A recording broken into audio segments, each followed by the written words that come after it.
क्या वीआई 2026 तक बंद होने वाला है? क्या वीआई सच में शट डाउन होने वाला है 2026 तक? और 2026 तक अगर गवर्नमेंट ने अगर इसको सपोर्ट नहीं किया तो वीआई 2026 में बंद हो जाएगा, जो 2026 आते आते बंद हो जाएगा। तो अभी 2026 आने में तकरीबन 6 महीने बाकी है और अभी चल रहा है जून का महीना, जो कि 6वां महीना है 2025 का, और 2026 आने में अभी भी 6 महीने बाकी है। यानी वीआई के पास अभी टोटल मिला के 6 महीने हैं शट डाउन होने में, पूरे तरीके से कंप्लीट बंद होने में।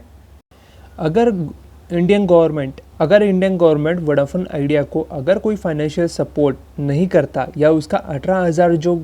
पेनल्टी देना है गवर्नमेंट को, स्पेक्ट्रम के चार्जेस है, कुछ अदर चार्जेस है, वो अगर चार्जेस अगर वो पे नहीं करती है गवर्नमेंट को, तो क्या गवर्नमेंट वीआई को शट डाउन करवा देगा या वीआई खुद ही शट डाउन होके चले जाएगी? क्योंकि वीआई अभी अपने आप को लॉस में दिखा रहा है। जैसे कि वो यहाँ पर मैं सभी 5G सिटीज़ में, मैक्सिमम बड़े बड़े सिटीज़ में 5G रोल आउट करना स्टार्ट कर चुका है, और कई ने तो वीआई का 5G speed internet speed test करके भी देखा है, जिसके अंदर में वीआई की जो 5G की स्पीड है वो 4G की स्पीड ही दिखा रहा है, ऑलमोस्ट सेम टू सेम। तो क्या ऐसे कंडीशन में वीआई लॉस में नहीं जा रहा? बिल्कुल जा रहा है। बिल्कुल सब्सक्राइबर्स जो लोग हैं, पीपल है, जनता है, वो वीआई को छोड़ के बाकी कंपनीज में शिफ्ट हो रही है, बिकॉज ऑफ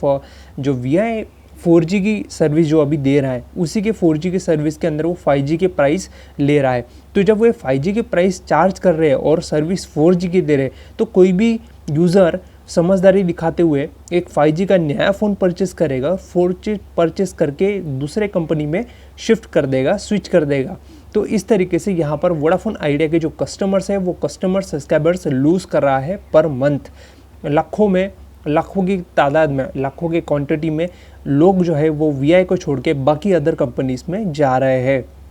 इसी रीज़न के चलते हुए यहाँ पर मैं वीआई ने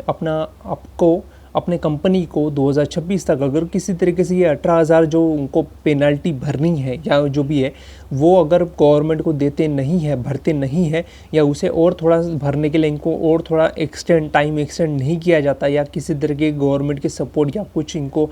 ना कुछ इनको सपोर्ट की ज़रूरत है, जिस वजह से ये थोड़ा सा कंपनी जो है वो सर्वाइव कर पाएगी 2026 या 27 या 28 तक। जब तक इन लोगों को कोई फाइनेंशियल सपोर्ट नहीं मिल जाता, वीआई कंपनी को कोई और अदर सपोर्ट नहीं मिल रहा था, ये 2026 तक अपनी कंपनी शटडाउन होने के कगार पे आ जाएगी, क्योंकि अभी भी इनका पूरा जो प्रॉफिट है जो है वो पूरा लॉस में चल रहा है। वीआई के रिचार्जेस के प्लान देखोगे तो ऑलमोस्ट 5G के प्लान के इक्वली चल रहे हैं, पूरे के पूरे सेम प्लान ही है, कोई भी प्राइस में इनका कटौती नहीं हुई है। और कुछ अभी तेलंगाना, केरल या ऐसे कुछ रीजन में इन लोगों का स्पेसिफिक कुछ प्लान्स जो है उसके ऊपर में डिस्काउंट देखने को मिल रहा है, लेकिन बाकी अदर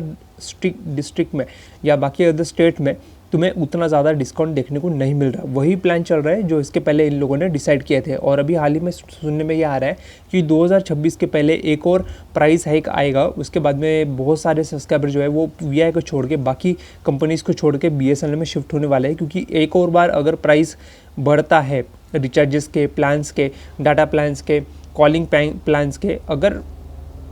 प्राइस बढ़ता है तो कहीं ना कहीं बाकी सारे सब्सक्राइबर्स छोड़ के जाएंगे वीआई को, बीएसएनएल में शिफ्ट हो जाएंगे। क्योंकि ऑब्वियसली बात है कि जब तक ये लोग सारी चीज़ें कवर करेंगे और जब तक प्राइस हाइक होगा तब तक यहाँ पर बीएसएनएल अपने 5G की स्पेक्ट्रम लगा चुका होगा, 5G के काफ़ी सारे टावर्स लगा चुका होगा, और बीएसएनएल 5G अभी सिटीज़ में हमें देखने को मिलेगा कि उसकी कवरेज कैसी है। फिलहाल तो बीएसएनएल 4G बहुत ही ख़राब कंडीशन में है। काफ़ी सारे गवर्नमेंट जो ऑफिसेस होते हैं, कोर्ट होते हैं, गवर्नमेंट ऑफिसेस होते हैं, वहाँ पर में बीएसएनएल के 4G नेटवर्क सही से देखने को नहीं मिलते, उनकी सिग्नल स्ट्रेंथ नहीं देखने को मिलती, बीएसएनएल के सर्विस जो नेटवर्क होता है वो मोबाइल में देखने को नहीं मिलता। ऐसे काफ़ी सारी सिटीज़ के एरिया में, काफ़ी सारी जगह में देखने को मिल रहा है। तो अभी भी बीएसएनएल जो है वो पूरे तरीके से कम्प्लीटली यहाँ पर में सिटीज़ में अभी तक रोल आउट नहीं हुआ है सही तरीके से, और सही तरीके से कनेक्टिविटी प्रोवाइड करने में फेल हो रहा है बीएसएनएल। तो ऐसे कंडीशन में सिटी के अंदर में जो रहने वाले लोग हैं वो बीएसएनएल के ऊपर में शिफ्ट करने से डर रहे हैं,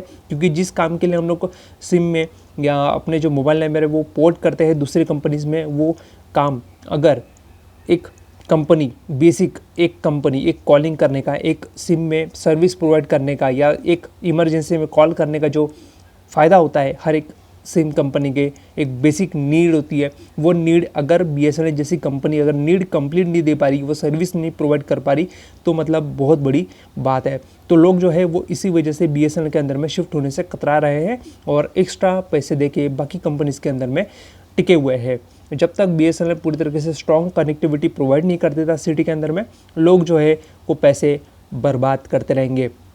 और रही बात VI की, तो VI को कस्टमर गेन करने के लिए अपने प्लान्स के प्राइस डाउन करने होंगे, डाटा इंक्रीज करने होंगे, वैलिडिटी इंक्रीज करनी होगी, तभी जाके कुछ अच्छा extra offers, extra unlimited surfing वाली चीज़ें जो है वो 2016 में 17 में इन लोगों ने जो स्टार्ट किए थे, वही सेम चीज़ यहाँ पर मैं अगर 2025 में भी ये लोग स्टार्ट करते हैं तो शायद VI कंपनी को सर्वाइव करने के लिए थोड़ा बहुत सपोर्ट मिल सकता है कस्टमर के थ्रू। जितने भी सब्सक्राइबर छोड़ के गए हैं VI को, उतने उसमें से कुछ 50% वापस आने के चांसेस बन जाएंगे अगर VI वाले अनलिमिटेड सर्फिंग अपने प्लान्स में ऐड ऑन कर देते हैं। तो इससे काफ़ी हद तक VI के कस्टमर्स को, VI के कंपनीज़ को फ़ायदा हो सकता है उनके कस्टमर के थ्रू। और जो ये लोग 5G के प्लान चार्ज कर रहे हैं 4G की सर्विस के साथ, वो थोड़ा सा गलत है। एक तरीके से इन लोगों को अपने 4G के प्लान के ऊपर में 4G की ही प्लान्स के प्राइस सेट करने चाहिए थे, ना कि 5G के। तो ये जो 5G के चार्जेस ले रहे हैं 5G को सेटअप करने के लिए पहले से ही, जो कि 5G की सर्विस है भी नहीं और 4G की सर्विस दे रहे हैं,